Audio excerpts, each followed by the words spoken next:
নমস্কাৰ আমাৰ B smart YouTube চেনেললৈ সকলোকে স্বাগতম জনাইছোঁ। আজিৰ এই ভিডিঅ'টিত আলোচনা কৰিম HS second year logic and philosophy বিষয়ৰ দ্বিতীয় অধ্যায়ৰ এটি গুৰুত্বপূৰ্ণ ধাৰণাৰ বিষয়ে, আৰু সেই ধাৰণাটো হ'ল কাৰণৰ গুণগত লক্ষণ। কাৰণৰ গুণগত লক্ষণৰ ধাৰণাটো আগবঢ়াইছিল কাৰ্ভেট ৰিড নামৰ এজন তৰ্ক বিজ্ঞানীয়ে। আৰু আমি দ্বিতীয় অধ্যায়টোত কাৰণৰ বিভিন্ন সংজ্ঞাৰ কথা আমি পাওঁ। কাৰণৰ বিভিন্ন সংজ্ঞা বিভিন্ন তৰ্ক বিজ্ঞানীয়ে আগবঢ়োৱা আমি দেখা পাওঁ। আৰু তাৰে মাজৰ পৰা আটাইতকৈ সৰ্বশ্ৰেষ্ঠ সংজ্ঞা হিচাপে স্বীকৃতি দিয়া হৈছে কাৰ্ভেট ৰিডৰ সংজ্ঞাটোক। আৰু সেই সংজ্ঞাটোকে কাৰণৰ বিজ্ঞানসন্মত সংজ্ঞাৰূপে জনা যায়। আৰু কাৰণৰ সংজ্ঞা আহিলেও আমি সাধাৰণতে সেই সংজ্ঞাটোৱে লিখোঁ। এতিয়া আহিছোঁ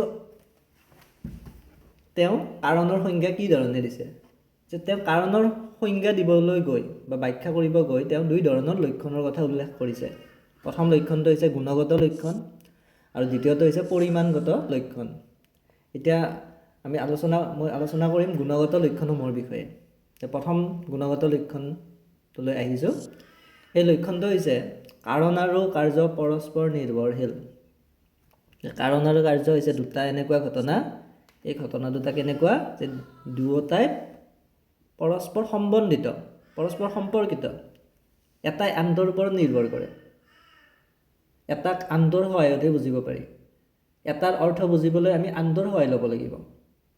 কাৰণৰ যদি আমি সংজ্ঞা দিব যাওঁ, কাৰণৰ যদি আমি সংজ্ঞা লিখিব যাওঁ, তেতিয়া কাৰ্যৰ শব্দটোৰ সহায় নোলোৱাকৈ আমি দিব নোৱাৰোঁ। কাৰণৰ সংজ্ঞাটো আমি কাৰ্য শব্দৰ সহায় নোলোৱাকৈ আমি কেতিয়াও লিখিব নোৱাৰোঁ। বা কাৰ্যৰ সংজ্ঞা লিখিব গ'লেও কাৰণ শব্দটোৰ সহায় ল'বই লাগিব। কেনেকৈ? যে ধৰা এটা ঘটনা এ বি নামৰ ঘটনা এটা সংঘটিত কৰিছে।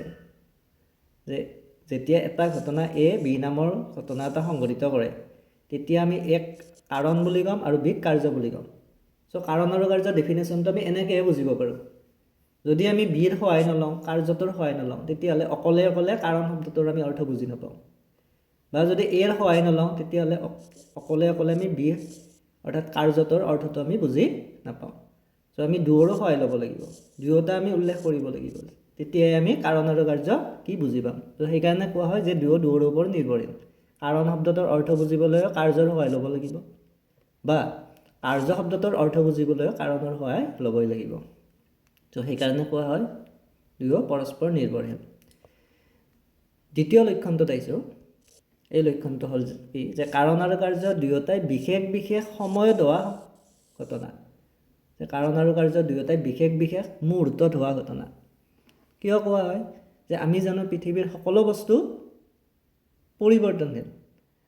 আৰু এই বস্তুবিলাক পৰিৱৰ্তন কিয় হয়? এই পৰিৱৰ্তনৰ আঁৰত নিশ্চয় কিবা এটা কাৰণ আছে।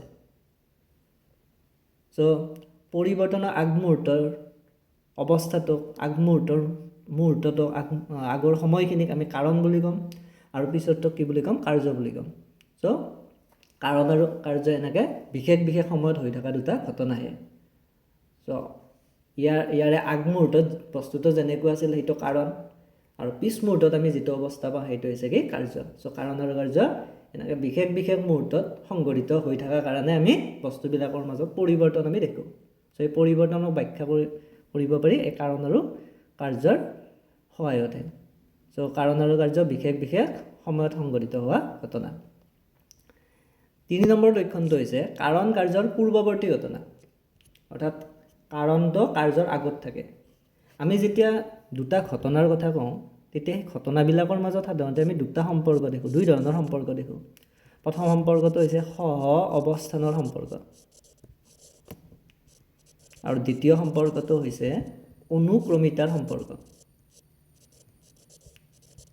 অনুক্ৰমিতাৰ সম্পৰ্ক। সহ অৱস্থানৰ সম্পৰ্ক মানে হৈছে কি, যে যেতিয়া দুটা ঘটনা একেলগে ঘটে, একেলগে অৱস্থান কৰে, তেতিয়া সেই ঘটনা দুটাৰ মাজৰ সম্পৰ্কক সহ অৱস্থানৰ সম্পৰ্ক বুলি কোৱা হয়। যেনেকৈ জুই আৰু উত্তাপ, য'ত জুই থাকে তাত উত্তাপো থাকে। আনহাতে দ্বিতীয়টো সম্পৰ্ক হৈছে অনুক্ৰমিতাৰ সম্পৰ্ক অনুক্ৰম মানে হৈছে এটাৰ পিছত এটা অৰ্থাৎ যেতিয়া দুটা ঘটনাৰ এটা আগত ঘটে আনটো পিছত ঘটে তেতিয়া সেই সম্পৰ্কটো কোৱা হয় অনুক্ৰমিতাৰ সম্পৰ্ক এতিয়া এই কাৰ্য আৰু কাৰণৰ সম্পৰ্ক কোনটো কাৰ্য আৰু কাৰণৰ সম্পৰ্কটো হৈছে কি অনুক্ৰমিতাৰ সম্পৰ্ক কিয় যে কাৰণটো পিছতে কাৰণটোৰ পিছতে কাৰ্যটো ঘটে বা কাৰণটো আগত কাৰ্যটো পিছত দুয়োটা কেতিয়াও একেলগে নঘটে তো একেলগে নঘটে বাবে ইয়াক সহ অৱস্থানৰ সম্পৰ্ক বুলি কোৱা নহয় সো কাৰণ কাৰ্যৰ পূৰ্বৱৰ্তী ঘটনা মানে হৈছে কি যে কাৰণটো আগত কাৰ্যটো পিছত সো এইটো এটা গুৰুত্বপূৰ্ণ লক্ষণ যে কাৰণ হ'বলৈ হ'লে কাৰ্যটোৰ আগত থাকিব লাগিব পূৰ্বৱৰ্তী হ'ব লাগিব নেক্সট লক্ষণটো হৈছে কি কাৰণ কাৰ্যৰ নিয়ত পূৰ্বৱৰ্তী ঘটনা অৰ্থাৎ আগৰটোত কোৱা হৈছিল কাৰণ কাৰ্যৰ পূৰ্বৱৰ্তী কাৰণটো আগত থাকিব লাগিব আৰু ইয়াত কোৱা হৈছে কি যে কাৰণটো আগত থাকিব লাগিব আৰু এটা লক্ষণ থাকিব লাগিব আগত থাকিলে সেই লক্ষণটো হৈছে কি নিয়ত শব্দটোৰ অৰ্থ হৈছে সদায় বা নিয়মীয়া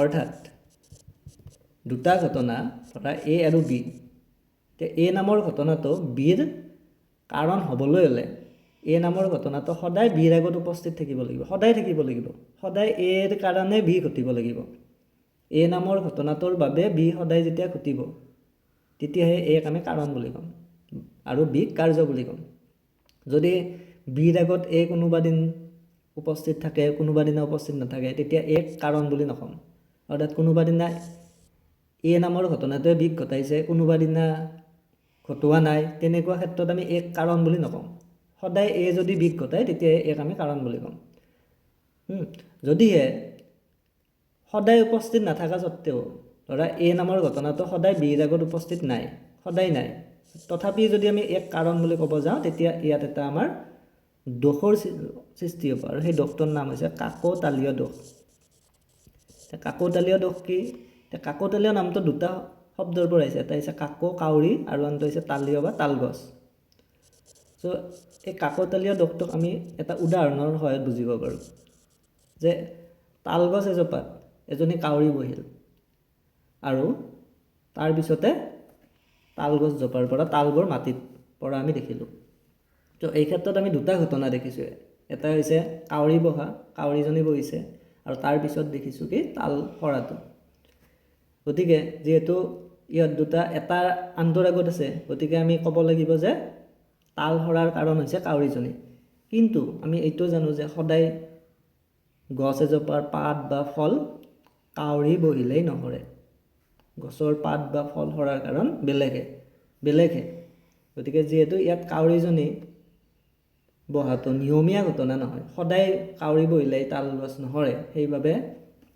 ইয়াত কাউৰীজনীক আমি যদি তাল গছ সৰাৰ কাৰণ তাল সৰাৰ কাৰণ বুলি যদি কওঁ তেতিয়া এই দোষটোৰ সৃষ্টি হ'ব এই দোষটো কি কাকতালীয় দোষ তো কাৰণ হ'বলৈ হ'লে কাৰ্যটোৰ আগত সদায় থাকিব লাগিব সদায় থাকিলে তাক আমি কাৰণ বুলি ক'ম আৰু যদি সদায় নাথাকা স্বত্তেও কাৰণ বুলি ক'ব যাওঁ তেতিয়া কাকতালীয় দোষটো ঘটে নেক্সট 5 নম্বৰ লক্ষণটো হৈছে কাৰণ কাৰ্যৰ চৰ্তহীন নিয়ত পূৰ্বৱৰ্তী ঘটনা আৰু ইয়াতে আমি ব্যাখ্যা কৰিম কেৱল চৰ্তহীন শব্দটোৱে বাকীকেইটা নকৰোঁ যে 3 নম্বৰটোত কোৱা হৈছিল কাৰণটো আগত থাকিব লাগিব 4 নম্বৰটোত কোৱা হৈছে যে আগত থাকিলেও নহ'ব সদায় থাকিব লাগিব আৰু 5টোত আমি এতিয়া পাম কি যে আগত থকাৰ পিছতো আৰু এটা লক্ষণ থাকিব লাগিব এই লক্ষণটো হৈছে চৰ্তহীন মানে হৈছে আৰু ওপৰত নিৰ্ভৰ নকৰা কোনো চৰ্তৰ ওপৰত নিৰ্ভৰ নকৰা অৰ্থাৎ দুটা ঘটনা এ আৰু বি যদি এ নামৰ ঘটনাটোৱে বিক নিজে ঘটাব পাৰে এ নামৰ ঘটনাটোৱে কাৰো সহায় নোলোৱাকৈ কোনো চৰ্তৰ সহায় নোলোৱাকৈ যদি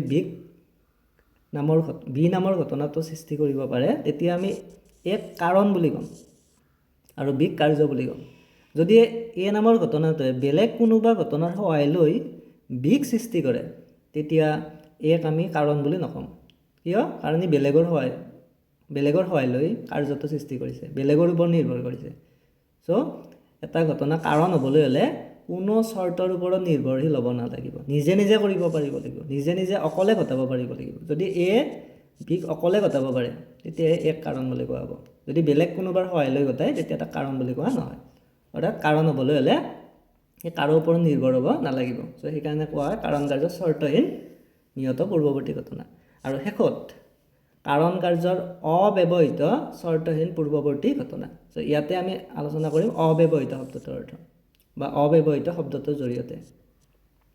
অব্যৱহৃত মানে হৈছে বেছি ব্যৱধান নথকা, বেছি ব্যৱধান নথকা। অৰ্থাৎ এটা ঘটনা কাৰণ হ'বলৈ হ'লে সেই ঘটনাটো কি হ'ব লাগিব যে কাৰ্যটোৰ লগত তাৰ ব্যৱধানটো বেছি থাকিব নালাগিব। যদি বহুত বেছি ব্যৱধান থাকে যে কাৰণটো বহুত দিন আগতে ঘটিছিল আৰু কাৰ্যটো আজি হৈছে, তেতিয়াহ'লে ইয়াক কাৰণ আৰু পিছতটো আমি তেতিয়া কাৰ্য বুলি নকওঁ। যেনে যদি কোনোবা এজনে এবছৰ আগতে চাইকেলৰ পৰা পৰিল আৰু আজি তাৰ হাত ভাঙিল, তেতিয়া এনেকুৱা ক্ষেত্ৰত হাত ভাঙাৰ কাৰণ কেতিয়াও এবছৰ আগতে চাইকেলৰ পৰা পৰাটো হ'ব নোৱাৰে। কিয়? বহুত বেছি গেপছ আছে ঘটনা দুটাৰ মাজত। তো এনেকুৱা বহুত বেছি যদি ব্যৱধান থাকে দুটা ঘটনাৰ মাজত, তেতিয়া প্ৰথমটোক কাৰণ বুলি কোৱা নহ'ব বা দ্বিতীয়টোকো কাৰ্য বুলি কোৱা নহ'ব। কেতিয়া কোৱা হ'ব? যদি এই ব্যৱধানটো একেবাৰে কম হয়, যে আজি চাইকেলৰ পৰা পৰিছে আৰু আজি হাত ভাঙিল, তো তেতিয়াহে সেই ঘটনা দুটাক আমি এটাক কাৰণ আৰু আনটোক কাৰ্য বুলি ক'ম। চ' কাৰণ আৰু কাৰ্যৰ ব্যৱধান অতি কম হ'ব লাগিব, অব্যৱহৃত হ'ব লাগিব। চ' এই গোটেইকেইটা লক্ষণ যেতিয়া কাৰণৰ মাজত থাকিব, তেতিয়াহে তাক আমি কাৰণ বুলি ক'ম। যদি এটা লক্ষণৰ মিচিং হয়, তেতিয়াহ'লে তাক আমি কাৰণ বুলি ক'ব নোৱাৰিম। চ' এনেকুৱা ধৰণে কাৰ্ভে তেতিয়া কাৰণৰ 6টা লক্ষণৰ কথা উল্লেখ কৰিছে। ধন্যবাদ।